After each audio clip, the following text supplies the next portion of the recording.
തേവരക്കാരൻ George ഒരിക്കലും പ്രതീക്ഷിച്ച് കാണില്ല ഇത്ര പെട്ടെന്ന്. അതായത് ഒരു രാത്രി വെളുക്കുന്നതിന് മുമ്പേ തന്നെ താൻ കൊലയാളിയെന്നും കൊലക്കുറ്റത്തിൽ പ്രതിയാകുമെന്നും അയാൾ കരുതിയിരിക്കില്ല.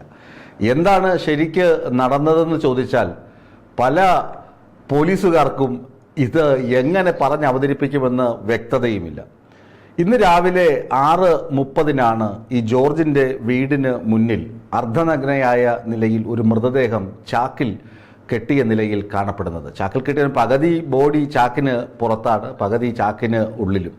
സമീപത്ത് ജോർജ് തലയിൽ കൈയും കൊടുത്ത് ചുമരിൽ ചാരിയിരിക്കുന്ന സീന്. ഇത് കണ്ടത് ഹരിതകർമ്മ സേനയുടെ തൊഴിലാളികളാണ്.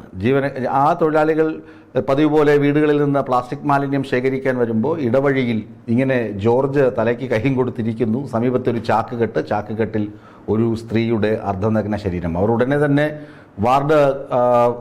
വാർഡിലുള്ള ആളുകളെയും അതുപോലെ തന്നെ പോലീസിനെയും വിവരം അറിയിച്ചു. പോലീസ് സ്ഥലത്തെത്തി ജോർജിനെ കസ്റ്റഡിയിലെടുത്തു. കുറച്ച് കഴിഞ്ഞപ്പോൾ ജോർജിന് ഒരുവിധം ബോധമൊക്കെ വന്നപ്പോൾ ജോർജ് കാര്യങ്ങൾ തത്ത പറയുന്നത് പോലെ പറഞ്ഞു തുടങ്ങി. ജോർജിൻ്റെ രണ്ട് മക്കളിൽ ഒരാൾ വിദേശത്താണ്, ഒരാൾ പഠനാവശ്യവുമായി കോട്ടയത്ത് പാലായിലാണ്. ഭാര്യ സ്ഥലത്തില്ല. ഇയാൾ പതിവ് മദ്യപാനിയാണെന്ന് നാട്ടുകാരൊക്കെ പോലീസിന് മൊഴി നൽകിയിട്ടുണ്ട്. പതിവ് മദ്യപാനിയാണ്, പക്ഷേ മദ്യപിച്ച് നാട്ടിൽ പ്രശ്നമൊന്നും ഉണ്ടാക്കില്ല. പക്ഷെ ഇന്ന് പുലർച്ചെ 4 മണിയോടുകൂടി ഈ ജോർജ് ചാക്ക് അന്വേഷിച്ച് അയൽപക്കത്തെ വീടുകളിൽ പോയിരുന്നു. ഒരു ചാക്ക് തരണം എന്ന് പറഞ്ഞ് പുലർച്ചെ 4 മണിക്ക് അസ്വാഭാവികമാണ്. ഒരാൾ ഇറങ്ങിപ്പോയി വീടിൻ്റെ ബെല്ലടിച്ച് മറ്റേ ഉറങ്ങിക്കിടക്കുന്ന ആളുകളെ വിളിച്ചുകൊണ്ടിട്ട് ഒരു ചാക്കുണ്ടെങ്കിൽ തരണം, ഒരു പട്ടി ചത്ത് കിടക്കുന്നു, അതിനെ ഒന്ന് കൊണ്ട് കളയാൻ വേണ്ടിയാണ് എന്നൊക്കെ പറയുമ്പോൾ അപ്പോൾ തന്നെ സംശയം ജനിച്ചിരുന്നു അയൽക്കാർക്ക്. പിന്നീട് സമീപത്ത് ആ സമയത്ത് തുറന്ന ഒരു കടയിൽ പോയി 2 ചാക്ക് ഇയാൾ സംഘടിപ്പിച്ചിരുന്നു, വാങ്ങിയിരുന്നു. അതും ആ കടക്കാരനും മൊഴി നൽകിയിട്ടുണ്ട്. ചുരുക്കത്തിൽ എന്താണ് സംഭവിച്ചതെന്ന് ജോർജിന് ഓർമ്മ വന്നപ്പോൾ ജോർജ് പറഞ്ഞത് ഇങ്ങനെയാണ്. ഇന്നലെ ഒരു പ്രോസ്റ്റിറ്റ്യൂട്ടിനെ ഇയാൾ വീട്ടിലേക്ക് വിളിച്ചു വരുത്തിയിരുന്നു. പ്രോസ്റ്റിറ്റ്യൂട്ടിനെ വിളിച്ചു വരുത്തി അവസാനം അവർ പോകാൻ നേരത്ത് അവർ കാശ് ചോദിച്ചു. അങ്ങനെ കാശിൻ്റെ കാര്യത്തിൽ ഇരുവരും തമ്മിൽ തർക്കമായി. ഇയാൾ പെട്ടെന്ന് ഉണ്ടായ മദ്യലഹരിയിലും കൂടി ആയിരുന്നല്ലോ. എടുത്ത് ഒരു അടിയെങ്ങാൻ അടിച്ചു. പക്ഷേ അടി വാക്കില്ലാത്ത അടിയായി പോയി. പെണ്ണ് കുഴഞ്ഞു വീണ് ചത്തുപോവുകയും ചെയ്തു. ഒരു മധ്യവയസ്കയാണെന്നാണ് പോലീസ് നൽകുന്ന റിപ്പോർട്ട്. അവരുടെ സ്വദേശവും മറ്റ് വിവരങ്ങളും ഒന്നും പോലീസ് പുറത്തുവിട്ടിട്ടില്ല. ഈ ജോർജ് പറഞ്ഞ മൊഴിയുടെ അടിസ്ഥാനത്തിലുള്ള വിവരങ്ങളാണ് പുറത്തു വന്നിട്ടുള്ളത്. ഭാര്യ ഇല്ലാതിരുന്നു, മക്കളാരും സ്ഥലത്തില്ല.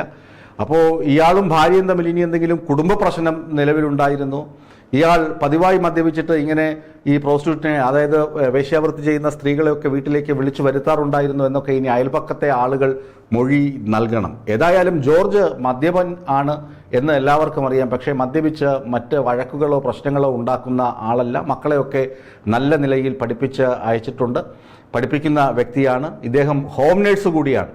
അപ്പോൾ വിദ്യാസമ്പന്നനാണ്, ഹോം നേഴ്സാണ്. പക്ഷേ മദ്യപിച്ച് ഇങ്ങനെ ഒരു ലേഡിയെ വീട്ടിലേക്ക് വിളിച്ചു വരുത്തി. അവർ ആ വാർഡിലോ പരിസരത്തോ ഉള്ള ആളല്ല, എറണാകുളം ജില്ലയിലുള്ള വ്യക്തി തന്നെയെന്നാണ്. കൊല്ലപ്പെട്ട സ്ത്രീ എറണാകുളം ജില്ലയിലുള്ള ആൾ തന്നെയെന്നാണ് പോലീസ് പറയുന്നത്. ഏതായാലും അവരുടെ മറ്റ് വിവരങ്ങളൊന്നും പോലീസ് പുറത്തുവിട്ടിട്ടില്ല. അങ്ങനെ ഒരു രാത്രി മദ്യത്തിൻ്റെ ആസക്തിയിൽ ഒരു രാത്രി ഇരുട്ടി വെളുക്കുന്നതിന് മുമ്പ് ജോർജ് എന്ന ഹോം നേഴ്സ് കൊലയാളിയായി മാറി എന്നതാണ് തേവരയിൽ നിന്നുള്ള ഞെട്ടിക്കുന്ന വലിയ വർത്തമാനം.